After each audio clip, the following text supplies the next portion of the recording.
Ready? Distinguished guests, the President of the United States. Distinguished guests.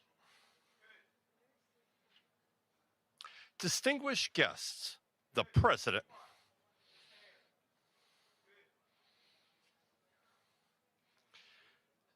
Distinguished. Just one. Can I, for just 1 second, can I record a view? Thank you.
distinguished guests, the President of the United States, Joe Biden.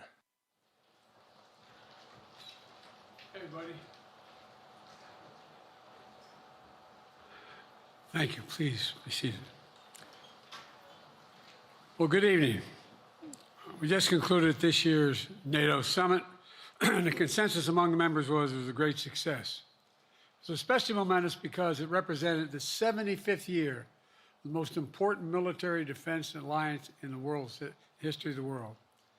We should never forget that NATO grew out of the wreckage of World War II, the most destructive war in history. The idea was to create an alliance of free and democratic nations that would commit themselves to a compact of collective defense. Standing together, they knew we'd all be safer. An attack on one would be treated as an attack on all. And it's worked because a would-be aggressor knows if they attack one of us, they'll be attacked by all of us. Sending that message is the best way to deter aggression and prevent wars in the first place. For those who thought NATO's time had passed, they got a rude awakening when Putin invaded Ukraine. Some of the oldest and deepest fears in Europe roared back to life because once again, a murderous madman was on the march.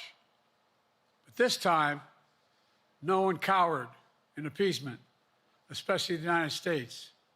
We collected intelligence that Russia was planning to invade Ukraine months before the invasion. I directed the intelligence community to be a significant amount of intelligence be declassified so I could start building an international coalition to oppose the invasion. Then in February, some of you remember, I warned the world that the invasion was imminent. I rallied a coalition of 50 nations from Europe to Asia to help Ukraine defend itself.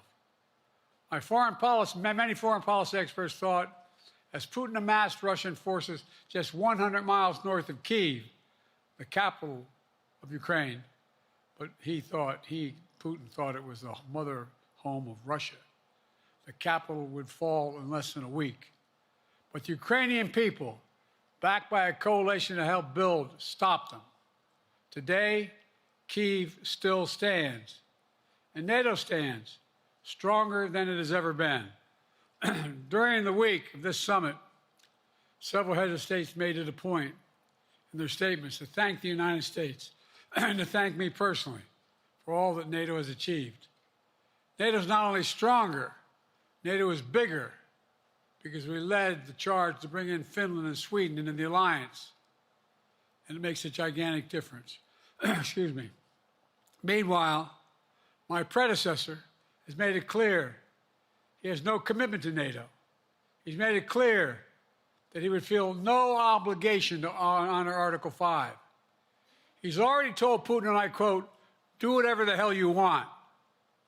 In fact, the day after Putin invaded Ukraine, here's what he said. It was genius.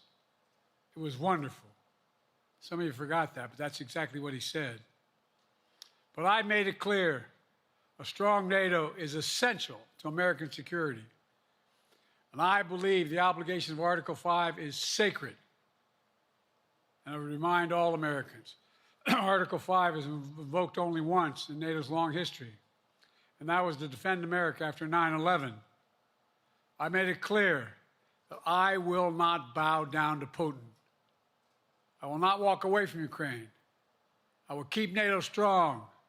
That's exactly what we did, and exactly what we'll continue to do. Now, the future of American policy is up to the American people. This is much more than a political question. It's more than that. It's a national security issue. Don't reduce this to the usual testament that people talk about, issues of being a political campaign. It's far too important. It's about the world we live in for decades to come. Every American must ask herself or himself, is the world safer with NATO? Are you safer? Is your family safer? I believe the American people know the answer to all those questions is yes. And I believe the American people understand that America is stronger because of our alliances.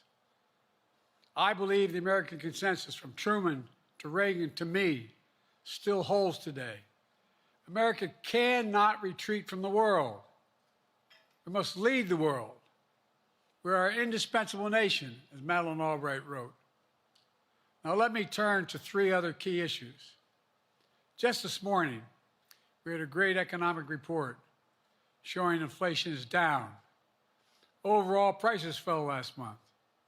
Core inflation is the lowest it's been in 3 years. Prices are falling for cars, appliances, and airfares. Grocery prices have fallen since the start of the year. We're going to keep working to take down corporate greed to bring those prices down further. Meanwhile, Trump's calling for a 10% tariff on everything Americans buy, including food from overseas, vegetables, and other necessities. And economists tell us that would cost the average American working family another $2,500 a year. It's a tax of $2,500 a year. Second, our efforts to secure the border, the southern border, is working. After Trump killed the bipartisan effort to secure the border, Republicans and Democrats had worked on, because he thought it would benefit me and make him a loser, Republicans walked away. So I took executive action last month. As a consequence, working with Mexico, border encounters have gone down over 50%. The current level is lower today than when Trump left office. Third, for months, the United States has been working to secure a ceasefire in Gaza, to bring the hostages home, to create a path for peace and stability in the Middle East. 6 weeks ago, I laid out a detailed plan in writing. It was endorsed by the UN Security Council, the G7. That framework is now agreed on by both Israel and Hamas. So I sent my team to the region to hammer out the details. These are difficult, complex issues. There's still gaps to close. We're making progress. The trend is positive, and I'm determined to get this deal done and bring an end to this war, which should end now. Let me conclude where I began. We're the United States of America. We are the indispensable nation. Our leadership matters. Our partnerships matter. This moment matters. We must rise to meet it. With that, I'll take your questions. I've been given a list of people to call on here. Reuters, Jeff Mason.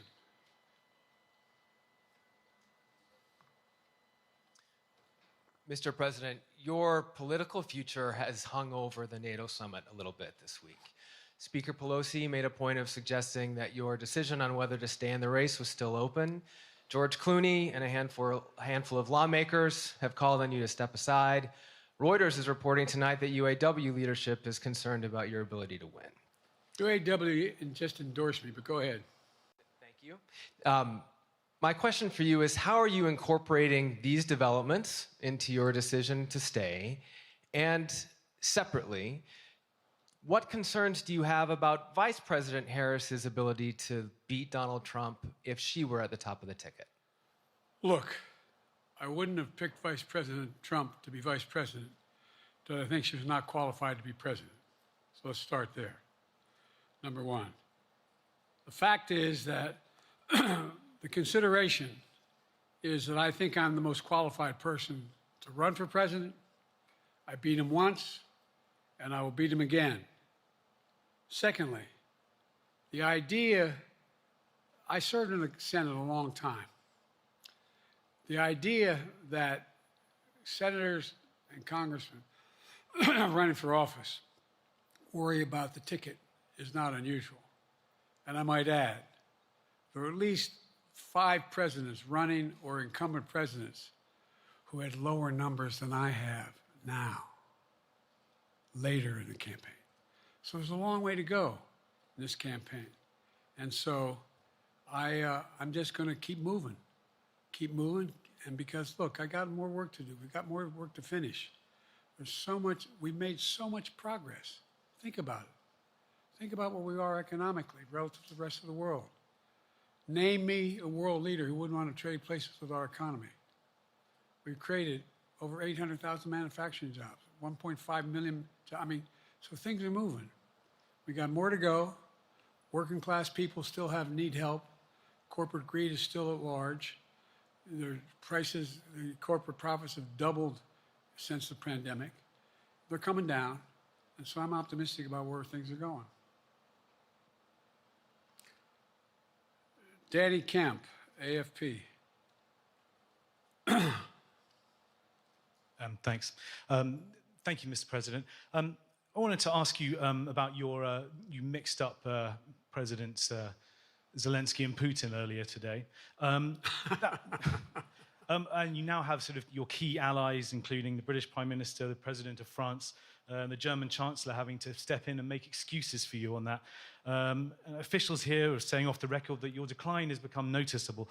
Hasn't this now, frankly, become damaging for America's standing in the world?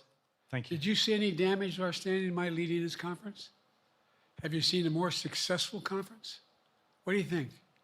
And the Putin piece, I was talking about Putin, and I said, and now, at the very end, I said, here, I mean, Putin. I said, no, I'm sorry, Zelensky.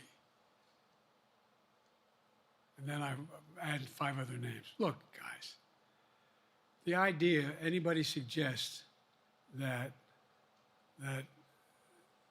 we haven't had an incredibly successful conference.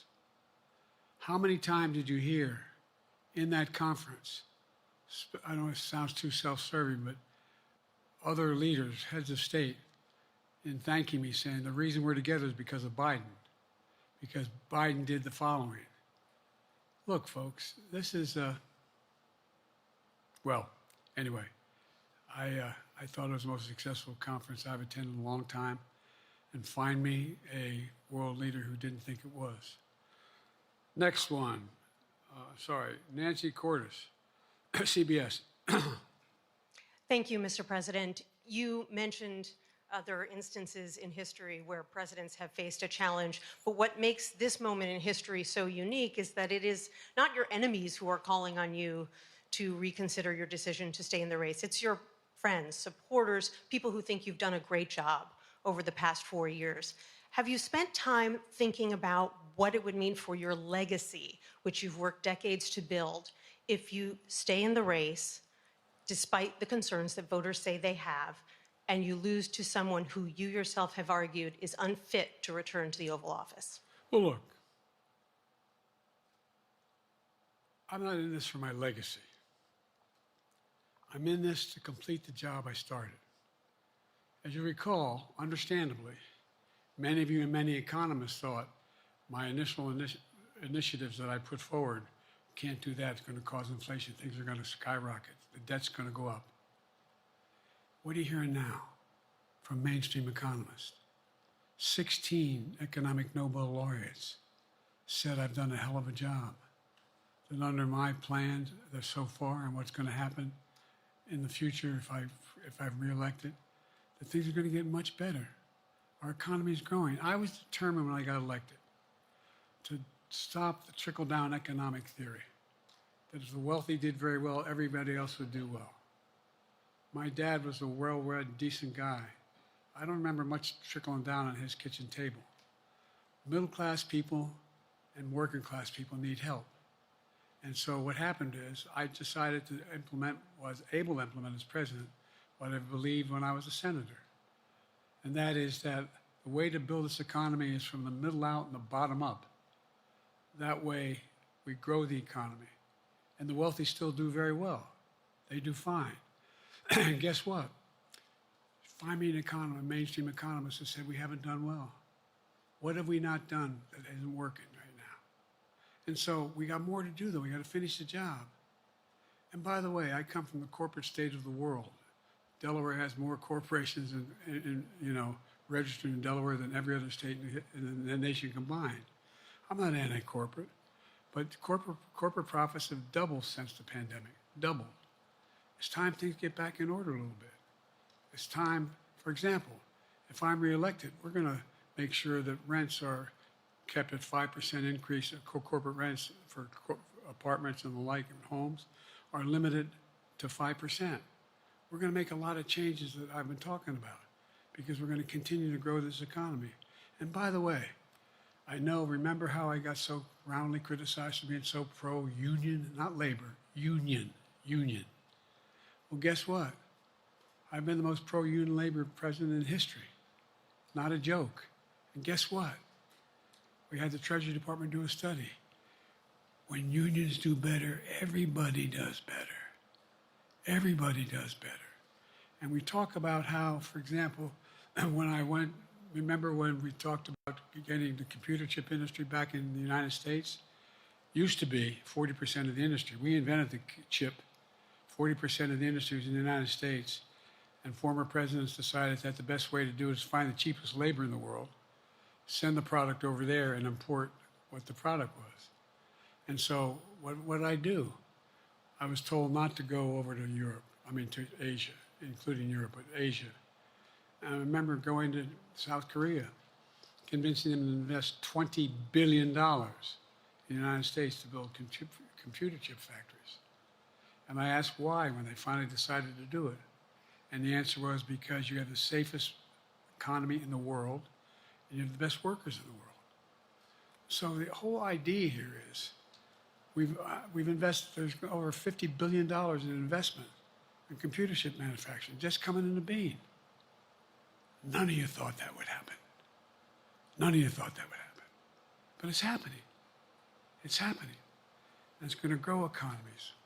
All through, and by the way, red states and blue states. Matter of fact, there's as much in red states as in blue states. I've made no distinction. So my generic point is that the idea that we can't continue to build and grow the economy, make it fairer. And like I said, from my standpoint, when the middle class does well, that's when the whole economy grows. The poor have a shot, the wealthy do well, but the wealthy got to start paying their taxes. As a follow-up, sir, you mentioned that your Vice President Kamala Harris would be ready to serve on day one. Can you elaborate on that? What is it about her attributes and her accomplishments over the last 4 years that make her ready to serve on day one if necessary? First of all, the way she's handled the issue of freedom of women's bodies to have control over their bodies. Secondly, her ability to handle almost any issue on the board. This was a hell of a prosecutor. She was a first-rate person, and in the Senate she was really good. I wouldn't have picked her unless I thought she was qualified to be president. From the very beginning, I made no bones about that. She is qualified to be president. That's why I picked her. Felicia Schwartz, Financial Times. Thank you, Mr. President. Presidency is the most straining job in the world, and it's 24/7. How can you say you'll be up for that next year, in 2 years, in 4 years, given the limits you've acknowledged that you have today? The limits I've acknowledged I have? There's been reporting that you've acknowledged that you need to go to bed earlier and your evening around 8. That's not true. Look, what I said was, instead of my every day starting at 7 and going to bed at midnight, it'd be smarter for me to pace myself a little more. And I said, for example, the 8, 7, 6 stuff, instead of starting a fundraiser at 9 o'clock, start at 8 o'clock. People get to go home by 10 o'clock. That's what I'm talking about. I'm not talking about, and if you look at my schedule since I made that stupid mistake in the campaign, in the debate, I mean, my schedule has been full bore. I've done, where's Trump been? Riding around in his golf cart, filling out his scorecard before he hits the ball? I mean, look, he's done virtually nothing. And I have, I don't know how many, don't hold me to it, roughly 20 major events. Some with thousands of people showing up. And so I just think it's better. I always have an inclination, whether I was playing sports or doing politics, just to keep going, not stop. I just got to pace myself a little more. Pace myself. And the next debate, I'm not going to be traveling into 15 time zones a week before. Anyway, that's what it was about. That's what it was about. And by the way, even with that, I love my staff, but they add things all the time, at the very end. I'm catching hell from my wife for that. Anyway.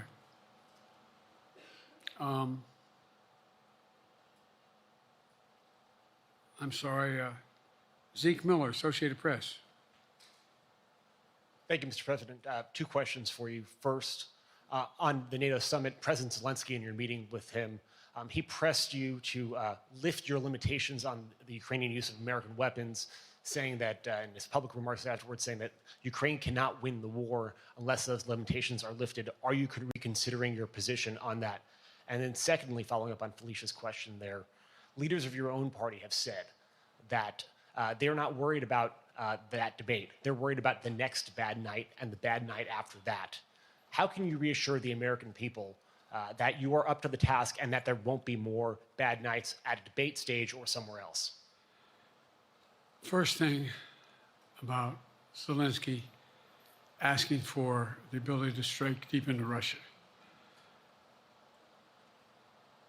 We've allowed Zelensky to use American weapons in the near term, in the near or abroad, into Russia. Whether or not he should be attacked. For example, should Zelensky, he's not. If he had the capacity to strike Moscow, strike the Kremlin, would that make sense? It wouldn't. The question is, what's the best use of the weaponry he has, and the weaponry we're getting to him? I've gotten a more long-range capacity, as well as defensive capacity.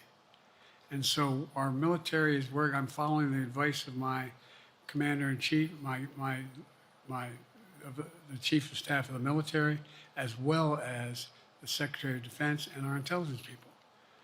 And we're making a day-to-day basis on what they should and shouldn't go, how far they should go in. That's a logical thing to do. Second question related to Bad nights, sir. How can you reassure the American people that you won't have more bad nights, whether they be on a debate stage or it's a matter of foreign policy? Well, I tell you what, the best way to assure them is the way I assure myself. And that is, am I getting the job done? Am I getting the job done? Can you name me somebody who's got more major piece of legislation passed in 3.5 years? I created 2,000 jobs just last week. So if I slow down, I can't get the job done. That's a sign that I shouldn't be doing it. But there's no indication of that yet. None. Who I got here?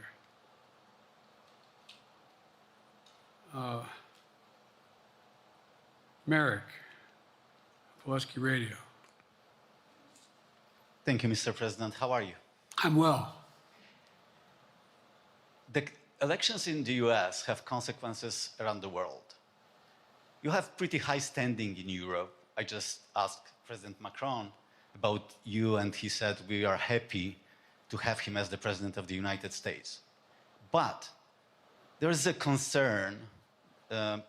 Many people in Poland and across Europe are worried that the former president may win the election.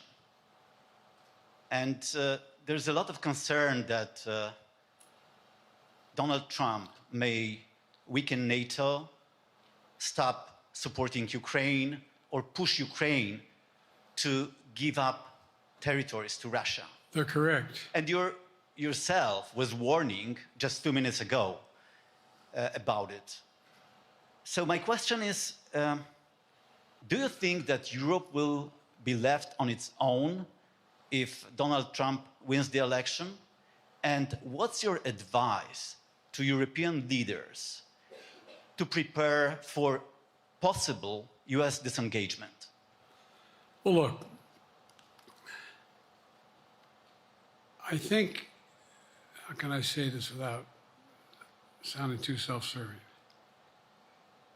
I'm not having any of my European allies come up to me and say, Joe, don't run. What I hear them say is, you've got to win. You can't let this guy come forward. It'd be a disaster. It'd be a disaster. I mean, I think he said in one of his rallies, don't hold me to this, recently, where NATO, I just learned about NATO, or something to that effect.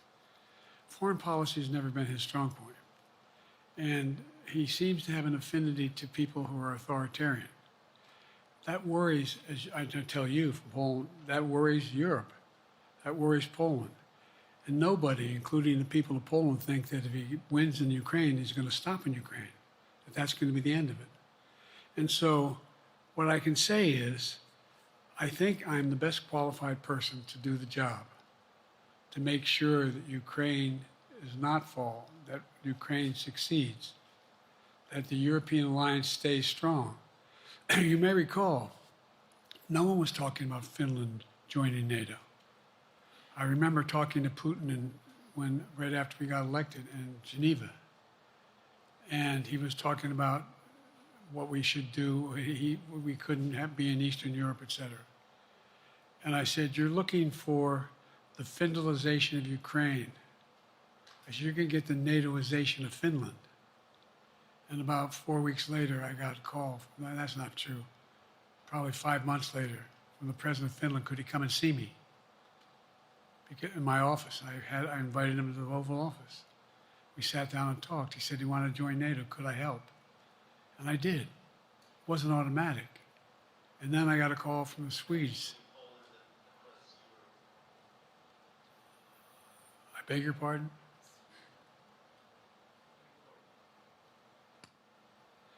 And so Finland joined NATO.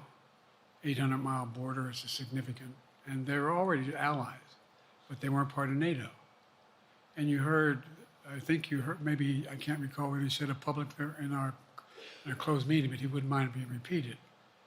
He said, we decided in Finland, the people of Finland decided they had to be part of NATO. It was in our interest because of the joint ability to be together, to dissuade any attack on Finland.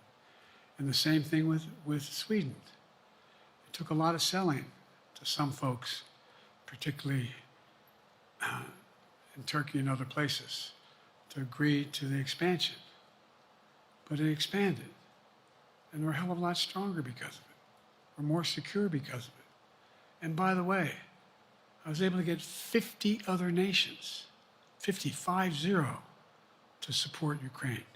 50. We were able to bring about a coalition of Europe and Asia, Japan and South Korea. I just we talked about AUKUS, and we talked about the relationship between Australia, New Zealand, Japan, South Korea, the United States. We're making the world safer and stronger because we have to deal with the new arrangement that exists in the world. The Cold War is over. The post-war era is over. What is going to replace it? And I respectfully suggest I have a pretty good idea what that should be. I've convinced a lot of people to follow it. And we're just going to get stronger. David Sanger. Where's it? Thank you, Mr. President. Be nice, David. Mr. President, the NATO declaration that was issued yesterday was very notable because it described China as a decisive enabler of the war in Ukraine for its provision of critical goods to the Russians.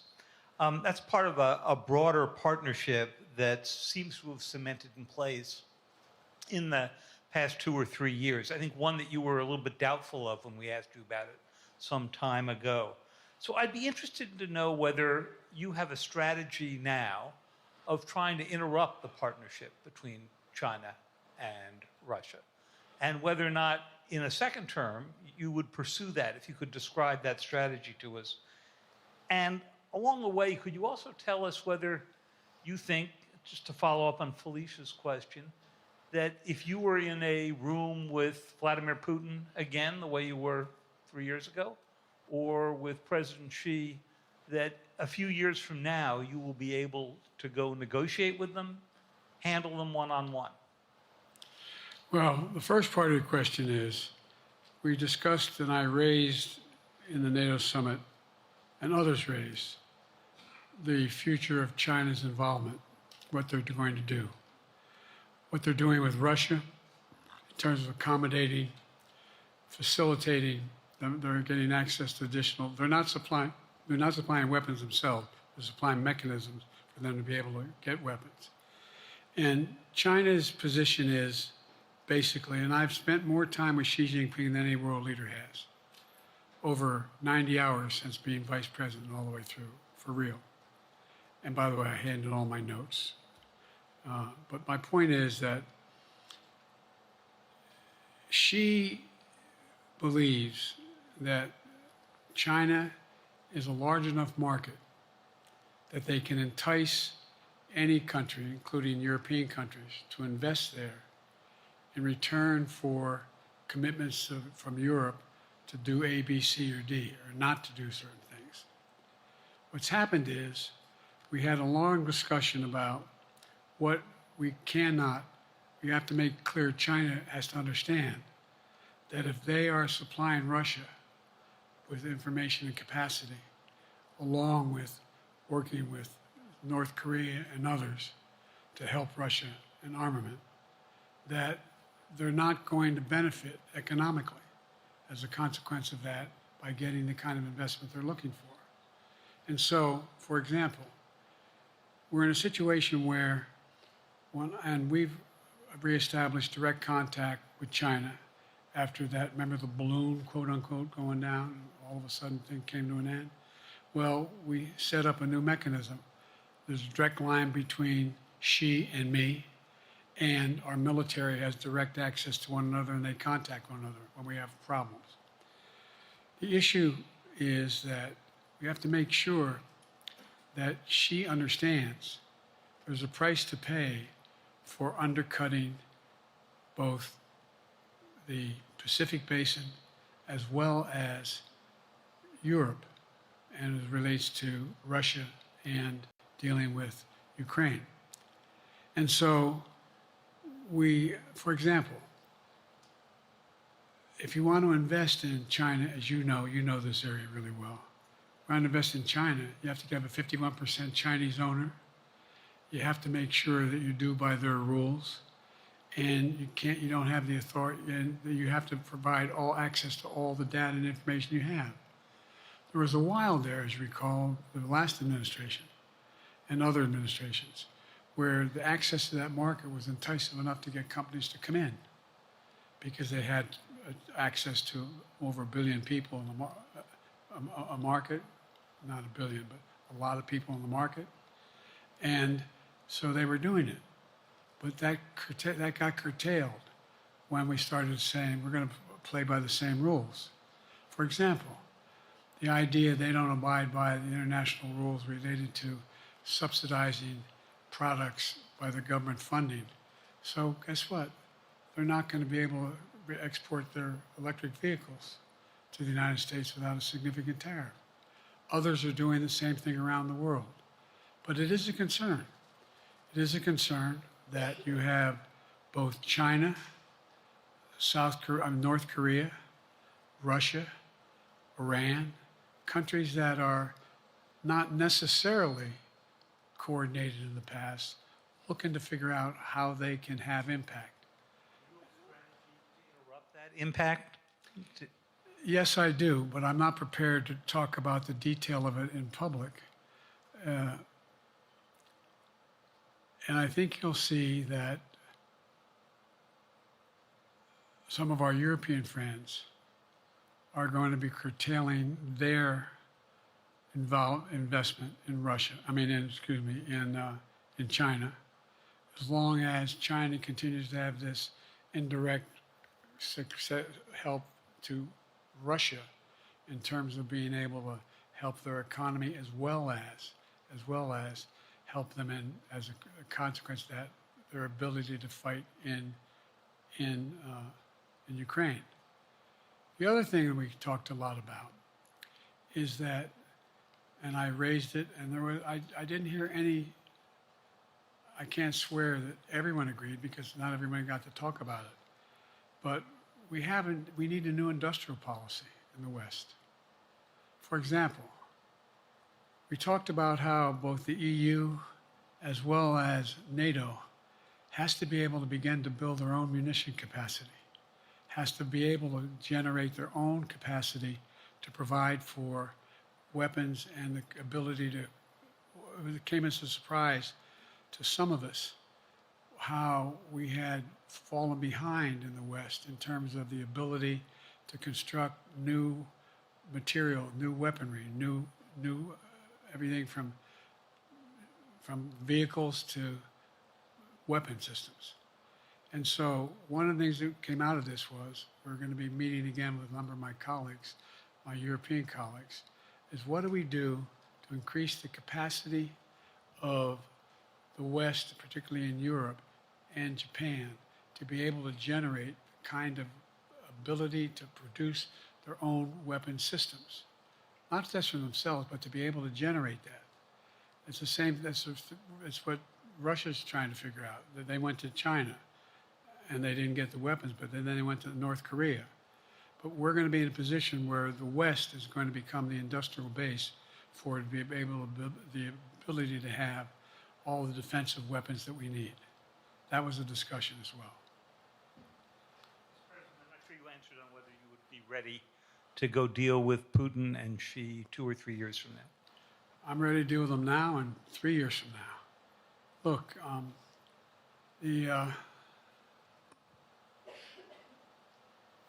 like I said, I'm dealing with Xi right now and direct contact with him.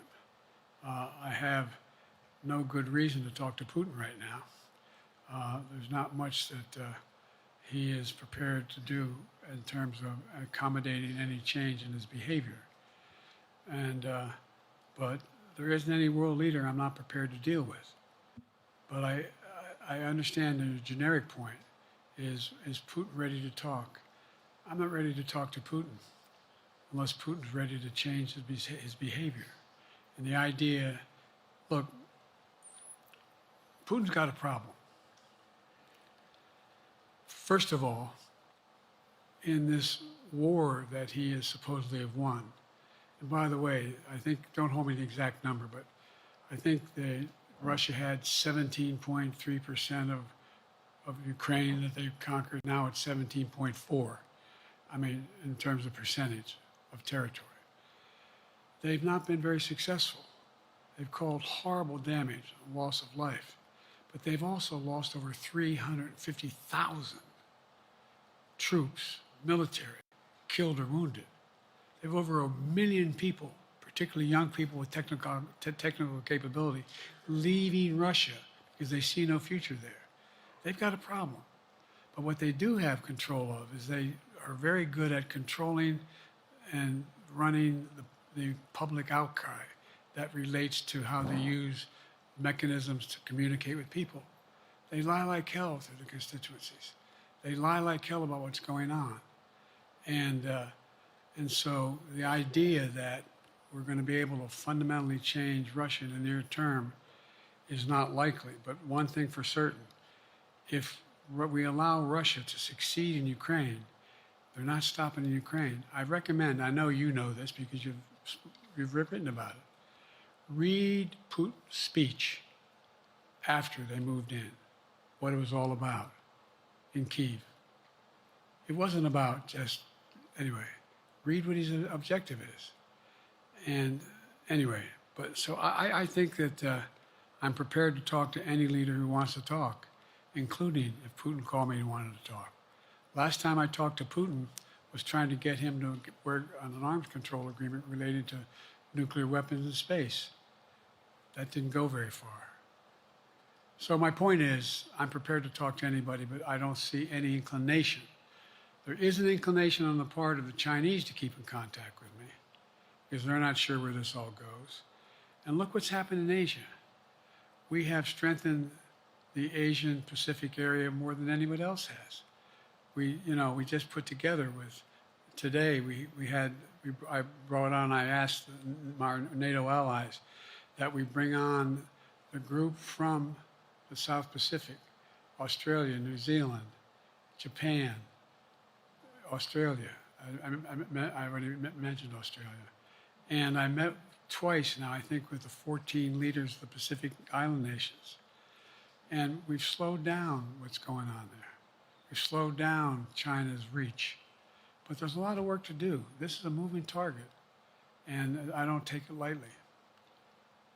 Assam from NPR. Thank you, Mr. President. Asma Khalid with NPR. I have two questions. Earlier, you spoke about the ceasefire plan between Israel and Hamas. We're now looking at 10 months of war, and I'm curious if there's anything that you feel personally you wish you would have done differently over the course of the war.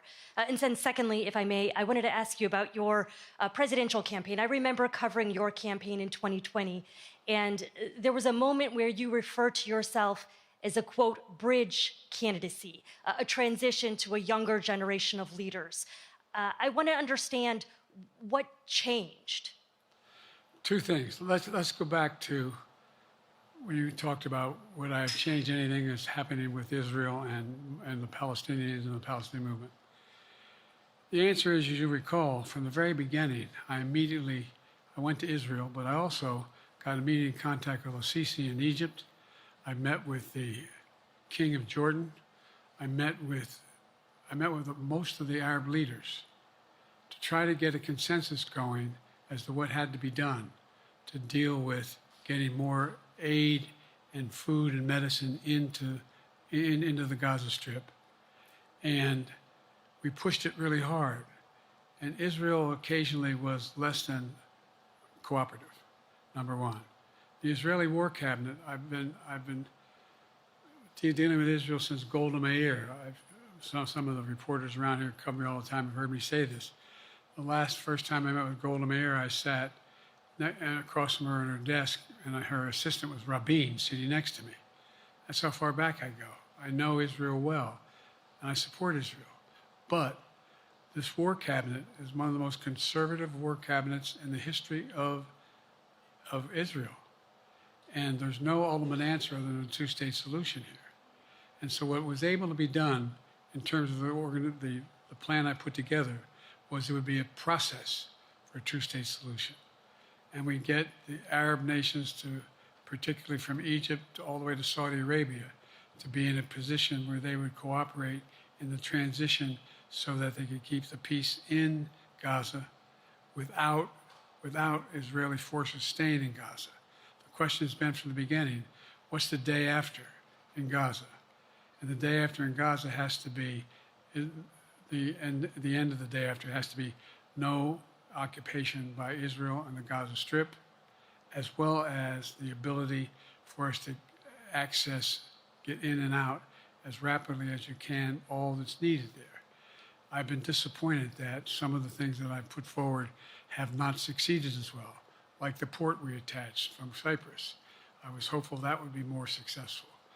But that's why when I went to Israel immediately after the massacres that occurred at the hands of Hamas, the one thing I said to the Israelis, and I met with the War Cabinet and with Bibi, don't make the same mistake America made after bin Laden. There's no need to occupy anywhere. Go after the people who did the job. You may recall, I still get criticized for it, but I was totally opposed to the occupation and trying to unite Afghanistan. Once we got bin Laden, we should have moved on, because it was not no one's ever going to unite that country. I've been over every inch of that, not every inch, the entirety from the poppy fields all the way to the north. I said, don't make the same mistake we made. Don't think that's what you should be doing, is doubling down. We'll help you find the bad guys, Sinwar and company. And all this criticism about I wouldn't provide when the weapons they needed. I'm not providing them 2,000-pound bombs. They cannot be used in Gaza or any populated area without causing great human tragedy and damage. But remember what happened when you had the attack on Israel with rockets and ballistic missiles. I was able to unite the Arab nations as well as Europe, and nothing happened. Nothing got hurt. It sent an incredible lesson to what was going on from the Middle East. So there's a lot of things, in retrospect, I wish I had been able to convince the Israelis to do. But the bottom line is we have a chance now. It's time to end this war. Doesn't mean walk away from going after Sinwar and Hamas. And if you notice, you know better than most, there is a growing dissatisfaction on the West Bank from the Palestinians about Hamas. Hamas is not popular now. And so there's a lot of moving parts. I just have to keep moving to make sure that we get as much done as we can toward a ceasefire, and get those. And by the way, look at the numbers in Israel. I mean, my numbers are better in Israel than they are here. But then again, they're better than a lot of other people here too. But anyway.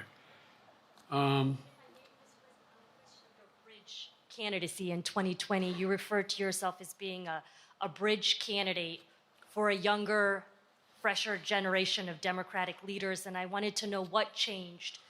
What changed was the gravity of the situation I inherited in terms of the economy, our foreign policy, and domestic division. And I think, I won't put words in anybody's mouth.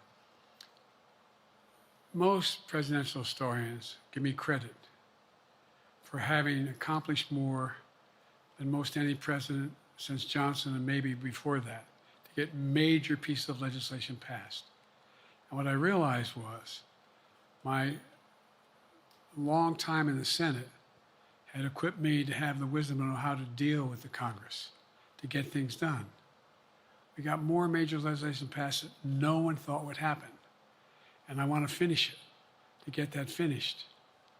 If tomorrow, if we had a circumstance where there was a lineup and I hadn't inherited what I did and we just moved things along, anyway, it's going to change. Last question. Haley Bull, Scripps. Or no, Josh Weingrove, I'm sorry, was the next one. I'll do two more questions. Thank you, Mr. President. Many of your colleagues, Democrats on the Hill, are watching tonight as they assess what they want to say about your candidacy. I'm wondering how you're thinking of this right now. It seems like your answer is clear, but they're watching how things go tonight, tomorrow in Michigan, next week in Texas and Nevada. Are you thinking that way about how the next week or two goes would inform your... Am I using that way, you say? Are you thinking that way about how the next 2 weeks go? Will that affect your decision, or are you fully determined on running in November as the party's nominee? I'm determined on running, but I think it's important that I allay fears by let them see me out there.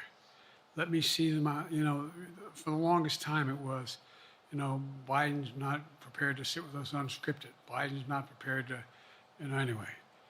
And so what I'm doing is, and I've been doing, I think we've done over 20 major events from Wisconsin to North Carolina, to demonstrate that I'm going out in the areas where we think we can win, where we can persuade people to move our way, or people are already there.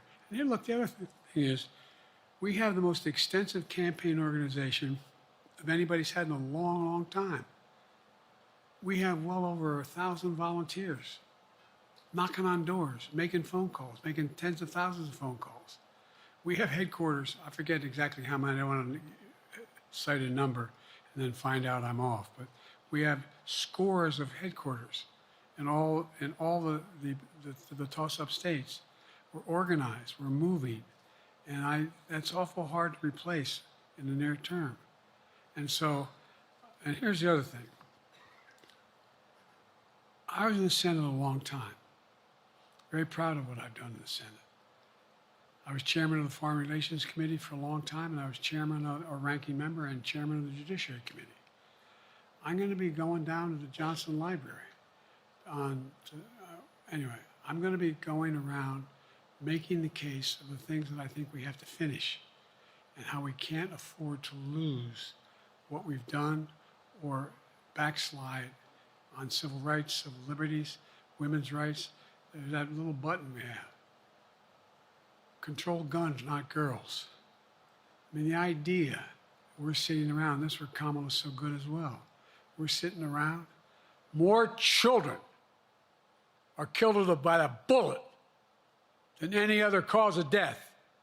The United States of America. What the hell are we doing? What are we doing? We got a candidate saying, promised the NRA, don't worry, I'm not going to do anything. I'm not going to do anything. You got a Supreme Court that is what you might call the most conservative court in American history. This is ridiculous. There's so much we can do still, and I'm determined to get it done. It's about freedom. And by the way, I'll end this. Well, I'm not going to do that. Haley has to come up too. But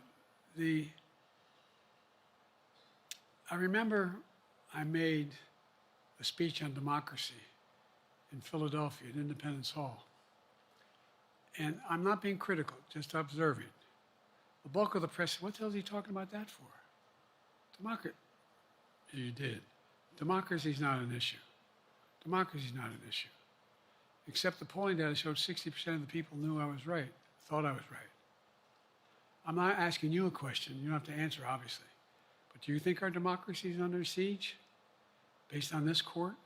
Do you think democracy is under siege based on Project 2025? Do you think he means what he says when he says he's going to do away with the civil service, eliminate the Department of Education, make sure, we've never been here before. And that's the other reason why you say, hand off to another generation. I've got to finish this job. I've got to finish this job because there's so much at stake. We've had some discussions over the past few days with your press secretary about the question of health exams. And you said you take a cognitive test every day in this job. Are you open to taking another physical or test before the election? Governor Whitmer of Michigan, for instance, said it wouldn't hurt to take a test. Well, look, two things. One, I've taken 3 significant and intense neurological exams by a neurologist. In each case, as recently as February. And they say I'm in good shape, okay? Although I do have a little problem with my left foot because it's not as sensitive because I broke my foot and didn't wear the boot. But I'm good. I'm tested every single day about my neurological capacity to do decisions I make every day. You talk to my staff, all of you talk to my staff. Sometimes my staff talks a lot. But the fact of the matter is, I don't think you have them telling you that all the major ideas we've undertaken haven't been in part initiated by me. I remember when the staff and I said, I'm going to go to South Korea, we're going to get the chip. What are you doing? I'm going to get Japan and Korea back together again after essentially having hostilities toward one another since the end of World War II. I'm going to move and see that we can expand. The only thing age does is help you with it, creates a little bit of wisdom if you pay attention. And so the point I'm making is, I think it's important that if the neurologist tells me he thinks I need another exam, and by the way, I've laid every bit of the record out, hadn't hidden a thing. You ought to ask Trump for his, okay? I laid it all out. And every single day I'm surrounded by good docs. If they think there's a problem, I promise you, or even if they don't think it's a problem, they think I should have a neurological exam again, I'll do it. But no one's suggesting that to me now. And I'll ask you another question. No matter what I did, no one's going to be satisfied. Did you have 7 docs? Did you have 2? Who'd you have? Did you do this? How many times did you? So I am not opposed if my doctors tell me I should have another neurological exam, I'll do it. But that's where I am. Haley Bull, Scripps. Thank you, Mr. President. You said you're making decisions on a day-to-day basis when it comes to support for Ukraine. Does that mean you have not closed the door on further considering lifting restrictions for U.S.-made weapons inside Russia? And if I may, your convention is coming up where your delegates are pledged to make you the official nominee.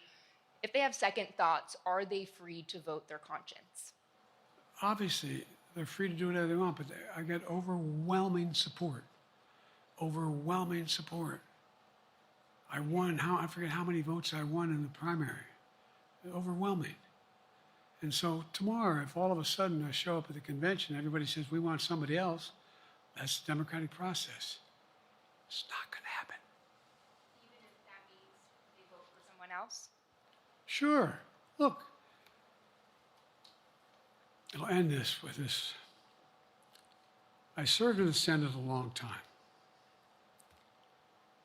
I understand the impetus of candidates running for local office and whether they think the topic can help them or not. In my state of Delaware, which was a very, at least it was a red state when I started, in terms of where you now talk red and blue. I don't recall most of the Democratic presidents winning my state when I was a candidate. The truth of the matter is I understand the self-interest of a candidate. If they think that, running with Biden at the top is going to hurt them, then they're going to run away. I get it. But so far, go and look at the polling data in their states. Look at the in-depth, and by the way, I think you'd all acknowledge, and you're all experts. I'm not being solicitous about the president. You're experts on this stuff. How accurate does anybody think the polls are these days? I can give you a series of polls where you have likely voters, me versus Trump, where I win all the time. When the unlikely voters vote, he wins sometimes. The bottom line is all the polling data right now, which I think is premature because the campaign really hasn't even started. I mean, it hadn't started in earnest yet. Most of the time, it doesn't start till after September, after Labor Day. So a lot can happen. But I think I'm the best I believe I'm the best qualified to govern. And I think I'm the best qualified to win. But there are other people who could beat Trump too. But it's awful start from scratch. And, we talk about, money raised. We're not doing bad. We got about $220 million in the bank. We're doing well. So with that, you have any want to follow up on any of that you just asked me? Yes.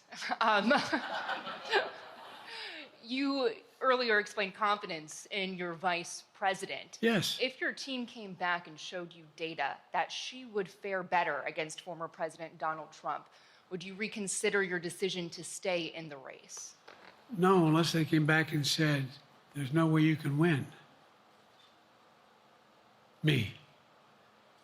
No one's saying that. No poll says that. Okay. Thanks. This ends tonight's press conference. Thanks, everybody.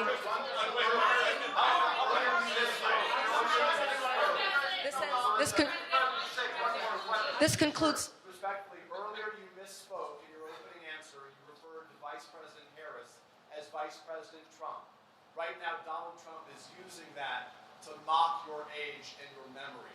How do you combat that criticism from tonight? Listen to him. This concludes tonight's press conference. Thank you, everybody. Thanks, everyone.